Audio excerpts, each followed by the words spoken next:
Il est temps maintenant d'écouter Philippe Christel. Philippe Christel qui est chef d'entreprise, homme d'action et de réflexion, qui a publié récemment Management, le grand retour du réel, et qui va nous parler de comment faire passer les discours et les bonnes intentions aux actes.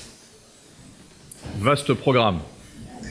Bien, merci de votre accueil. Avant de commencer et répondre à la question qui a été posée, je voudrais prendre 5 minutes pour faire un petit focus avec vous, puisqu'on a beaucoup parlé de dissidence aujourd'hui. Je voudrais parler un instant des dissidents, puisque derrière toute dissidence, il y a des dissidents et il y a des hommes, des femmes, des familles qui vivent, qui expérimentent ce que c'est que la dissidence.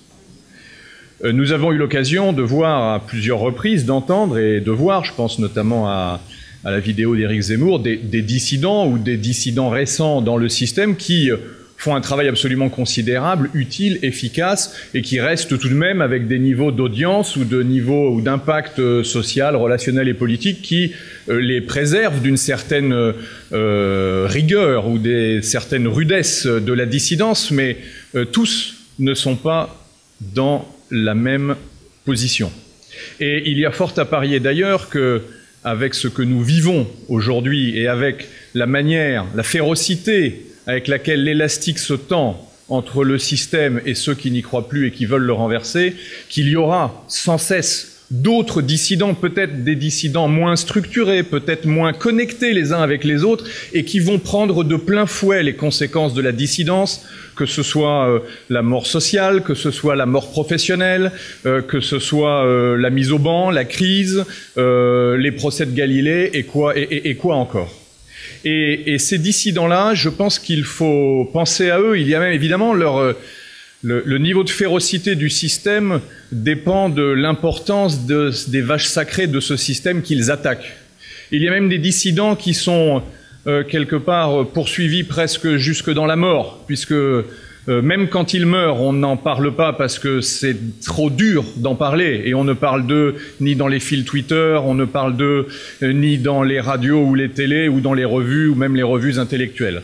Et donc, ces dissidents-là, il y en a eu, il y en aura encore, et je souhaiterais très symboliquement ensemble que nous marquions, en hommage à ce courage, que nous marquions un moment de silence, un petit peu comme si nous devions faire un hommage aux dissidents inconnus. Et je pense que cet hommage à ce courage et cette dignité, chacun d'entre vous mettra derrière ce dissident inconnu le nom, le visage qu'il souhaitera. Ceux qui suivent l'actualité de Polémia pourront avoir une pensée toute particulière pour notre ami Yves Amblot qui nous a quittés le 10 octobre. Et je vous propose donc très symboliquement, en restant assis, d'avoir un petit temps de silence pour les dissidents.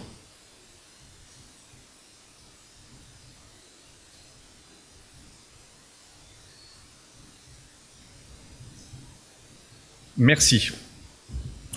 Maintenant, je vais revenir au point que je voulais traiter avec vous, et que nous avons intitulé « Au commencement était l'action ». Nous avons beaucoup parlé aujourd'hui, et c'est normal, c'est utile, c'est indispensable, puisque ça fait partie du carburant de la dissidence, de tout ce qui est les réseaux sociaux. Et les réseaux sociaux, et mon propos ne va donc pas être technophobe, même si pendant la minute de silence, la technologie nous a rappelé son omniprésence parmi nous. Je ne vise personne, je ne sais pas qui c'était, hein, donc c'est pas un message personnel. Mais il y a dans la notion du réseau social, il y a tout de même cette notion de virtualité et de combat à distance. Alors, comme l'ont dit les orateurs de la table ronde, c'est important de relayer, comme l'a dit Claude Cholet, c'est important de produire avant de relayer, bien évidemment, et ce que je dis ne doit en aucun cas être perçu comme une volonté de faire une activité concurrente à celle qui vient d'être exposée.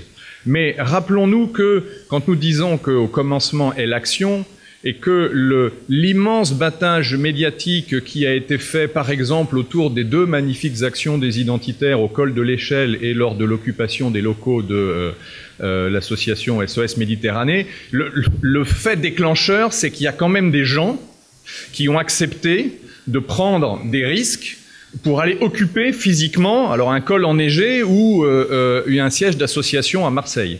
Et que pour bonne partie d'entre eux, ces conséquences, elles sont humaines, puisque ça se traduit par un début de répression judiciaire. On verra jusqu'où ça va, mais avec le système, on peut être inquiet du pire.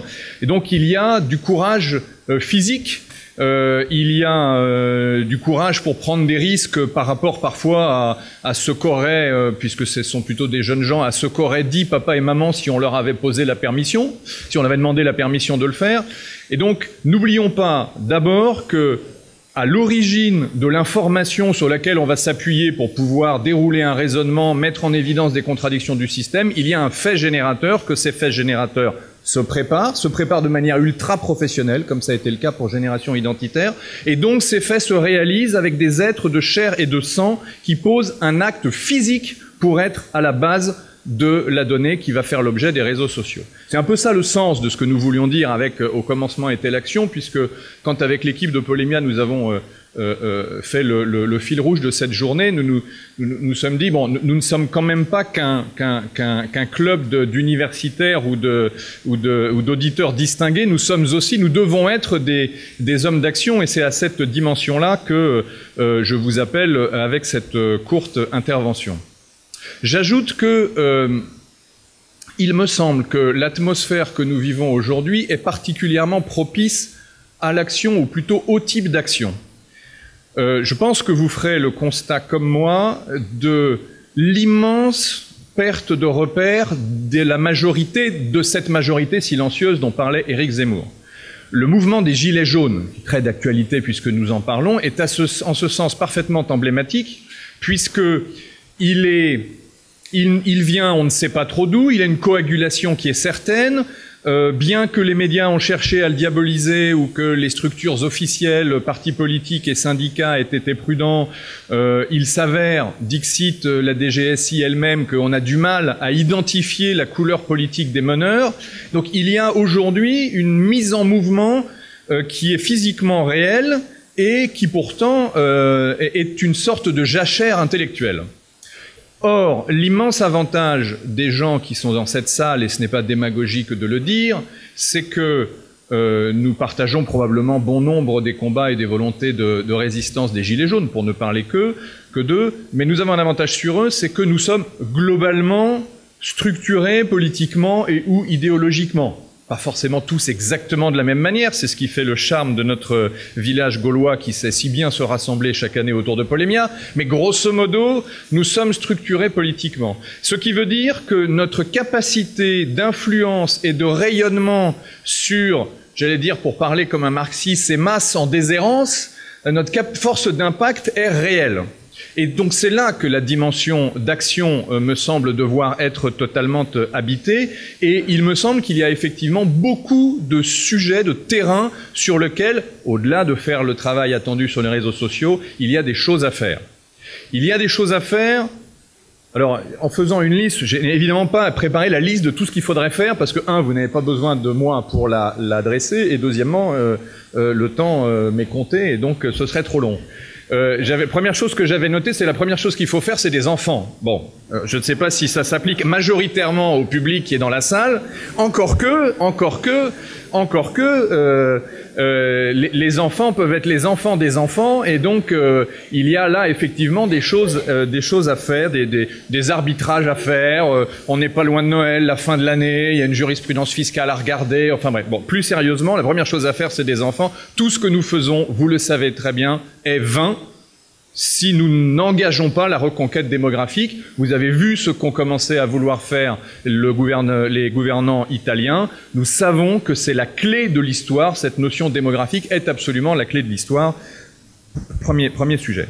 Le deuxième sujet, je suis frappé quand je parle de perte des repères des uns et des autres, je suis frappé de voir à quel point, quand de manière courtoise et subtile, vous arrivez dans un collectif pour défendre des idées face à des gens qui sont complètement largués, à quel point vous pouvez prendre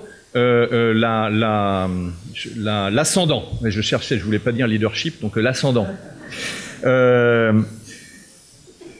Aujourd'hui, le milieu des parents d'élèves est un vaste sujet pour faire des choses. Si tous ceux qui pensent comme nous réagissent face à un maître, un instituteur, un prof, un directeur d'école pour expliquer pourquoi cette année, pour la 3e année, on va faire l'année de l'Afrique, sur les œuvres qui sont choisies, sur les œuvres qui sont étudiées, simplement demander un rendez-vous pour comprendre, pas envoyer une lettre d'insulte pour dire à quel point c'est scandaleux, mais exister par la seule pression de l'existence. Je peux vous dire que vous avez non seulement vous faites exister une opinion qui est celle de la majorité silencieuse, mais assez facilement, on va agréger quelques parents qui n'attendent que ça d'ailleurs pour embrayer, puis vous trouverez toujours un ou deux excités d'ailleurs qui pourront occuper le terrain de l'excessif et vous recentrer. Ça vous fait du bien d'être recentré de temps en temps. Bon, c'est un sujet qui est majeur. Et donc, je le dis pour vous, je le dis pour ceux d'entre vous qui êtes les plus seniors de la salle, je le dis pour vos enfants qui ont peut-être des petits-enfants. C'est un combat absolument indispensable car jamais les parents n'auront été à ce point préoccupés du devenir scolaire et des compétences de leurs enfants et jamais les repères n'auront été aussi brouillés. Il y a donc un terrain de jeu qui est absolument majeur. Il y a un autre terrain de jeu qui est celui de l'entreprise. L'entreprise est aujourd'hui un terrain de jeu parfaitement codifié, dans lequel les gens se battent, assez durement d'ailleurs, puisque la vie économique est dure. Et l'entreprise, là aussi, elle a l'avantage d'être un système qui est assez hiérarchisé, alors parfois trop, parfois pas assez, ce serait stupide de généraliser. Mais là aussi, quand on a une place dans l'entreprise, soit parce qu'on est un personnel d'encadrement, soit parce qu'on est qu'on appelle un leader d'opinion, parce que tout simplement, on est structuré politiquement et on a quelque chose à dire et on est en capacité d'interpréter les sottises et billevesées qu'on a vues au journal télévisé de la veille, mais de grâce, existons, halte à l'autocensure. Je veux bien croire que quand on est dans les métiers de la communication, du journalisme ou de la publicité, il vaut mieux pas la ramener. Mais accessoirement, des gens qui pensent comme nous dans les couloirs d'Havas ou de Publicis, il n'y en a pas tant que ça. Il y en a eu, il n'y en a pas tant que ça. Mais de grâce, dans plein d'autres métiers, on est aujourd'hui dans des organisations humaines avec des gens qui s'inquiètent, qui ont les mêmes préoccupations que nous et qui recherchent du sens. Ce sens, nous pouvons leur donner, nous pouvons donner des grilles de lecture, nous pouvons proposer des manières de voir le monde. Il ne faut pas s'auto-censurer. Je pourrais évidemment citer l'engagement dans les associations, etc. Je voulais m'arrêter sur ces deux exemples-là, de l'école et de l'entreprise, puisque ce sont à la fois des passages obligés dans la vie des hommes et des endroits où l'inquiétude des gens est palpable et donc le besoin de réponse. En tout cas, et pour finir sur ce sujet, peut-être que j'enfonce une porte ouverte en vous parlant à vous qui êtes là, qui avez fait l'effort de venir aujourd'hui, mais nous vaincrons la dissidence, certes, par notre appropriation et notre maîtrise des moyens technologiques, mais nous vaincrons le système et nous développerons la dissidence, puisqu'à mesure de la répression, s'accroîtra notre courage. Donc une ode au courage pour vous, pour les vôtres, pour vos enfants et pour nous tous. Merci.